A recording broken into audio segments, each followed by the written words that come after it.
Okay, these are some different items I've been experimenting with lately. Again, you've seen videos on me cooking macaroni and cheese, steak, canned beans, rice, a lot of that stuff. I really don't do freeze dried that often. I just find them kind of expensive, and a hassle to stock up. And I do some dehydrated, and that works well, especially if you like dehydrate canned chili, hash browns, spinach, a lot of things, of course, can dehydrate and rehydrate pretty easily. These are just some things I've been experimenting with that are different.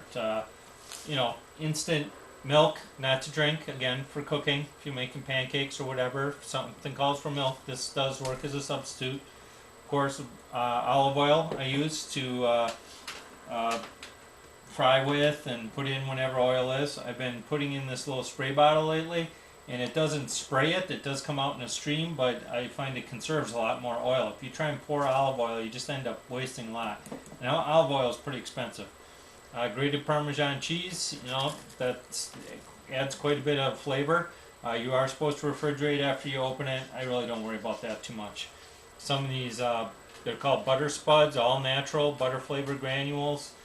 They're basically maltodextrin, and there's some butter and salt and natural butter flavor, rice starch, but it works pretty good. They taste actually pretty good, not a substitute for butter. Something I've never really used, breadcrumbs. These are Italian breadcrumbs, so they're seasoned. I usually mix them with some plain breadcrumbs just because sodium content is kind of high in this. Put it in a plastic bag. Whole egg powder, again, not to cook, not to fry with or make scrambled eggs or omelets, but again, to add into your cooking stuff. Even if you're making casseroles and stuff, there's a lot of protein in eggs, and this thing lasts a lot. Got it off the internet, somewhat expensive, but it's equivalent to 96 large eggs, and will last me quite a while. My Bannock pancake mix. Honey, I buy just a huge thing of honey here. This is 48 ounces. It's like $8 at Walmart. It's clover honey. So I use honey instead of sugar, instead of syrup, and instead of everything.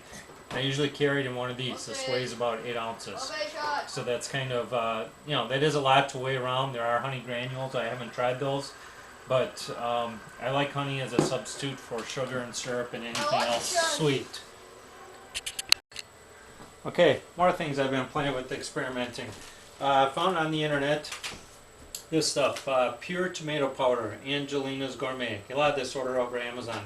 Amazon prices really aren't that expensive compared to the store, but of course, depending on whether it's through Amazon Prime or not, and I am a member of Amazon Prime, shipping can kill you. But it really does not come out to be a whole lot more expensive, and some of the stuff I just can't find easily in the store. So again, tomato powder to make tomato paste. All kinds of casseroles, spaghettis, whatever.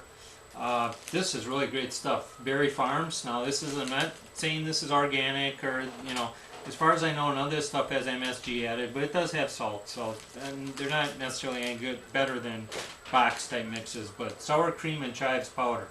If you like sour cream and chives, that really adds some calcium, some protein, and really spices up any dish, really, any kind of casserole dish.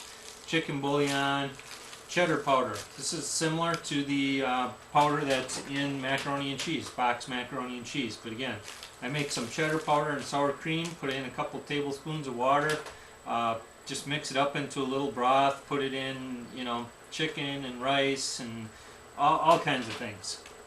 Some diced dried onions. I like onions, some people don't. So all those are good. Berry Farms. It's good stuff. It really adds a lot of flavor. Got to watch the sodium content. I notice it really isn't any less than most box mixes. Some other things that I've just been trying that are different, what I consider different. Scalloped potatoes. These are cheap box mixes. It comes with the dried potatoes here and the packet of cheese sauce. Those things are great. Easy to make. If you have a fire, just boil them, simmer them, hot, cozy, whatever. Light, compact, and filling. I found these off the internet. I cannot find in any of the stores around here chicken cubes. I can find tuna, salmon, spam, all those foil packs. I cannot find chicken cubes. Or the Sweet Sue. These are the 7 ounce. You get 12 packets of 7 ounce, and it is like $32, which is kind of expensive, but consider you're getting 7 ounces of chicken breast. It's pretty good. And what I'll do is I'll take that and I'll just roll it in some of those breadcrumbs and I'll fry it up in that Paderno pan, make myself some cheese sauce and some noodles or whatever, and I'm good to go. Use this suddenly salad stuff. That's just boil it up, add a little bit of oil and water to it, and you're all set. So again, something different. So those are all just 3 different types of seasonings that I'm trying that really can take a bland meal and make it a lot more. Lunches, what I've been doing a lot lately, even at work. I use fajitas, flour tortillas. You can buy 10 of them for $1.60. They stay relatively flat. They don't crunch as easily as long as you're somewhat gentle. And then just a small jar of peanut butter. Again, not the lightest thing, but lots of protein, lots of nutrition. I find I really get hungry when I'm out hiking around. Coffee.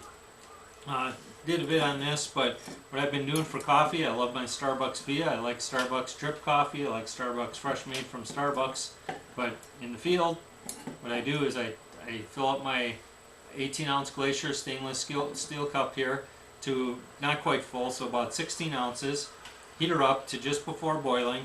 Made myself a little cone here for my paper filter. Put it in my little Ziploc container that I keep with me here for mixing stuff, just a little Tupperware type thing. And I make automatic drip manually. So I just put it through there once, and then what I'll do is I'll put that back in there and empty the coffee through in here twice. So I strain it through twice. I find the first time it's a little too weak, and that's probably just because I'm pouring it more quickly than an automatic drip coffee maker would. But it turns out just about as good from the store. Here's my coffee. I have a little coffee measuring scoop, or a one tablespoon scoop. If you read the instructions on Starbucks coffee, at least, you should use 2 tablespoons for every 6 ounces. That makes strong coffee, but I like strong coffee.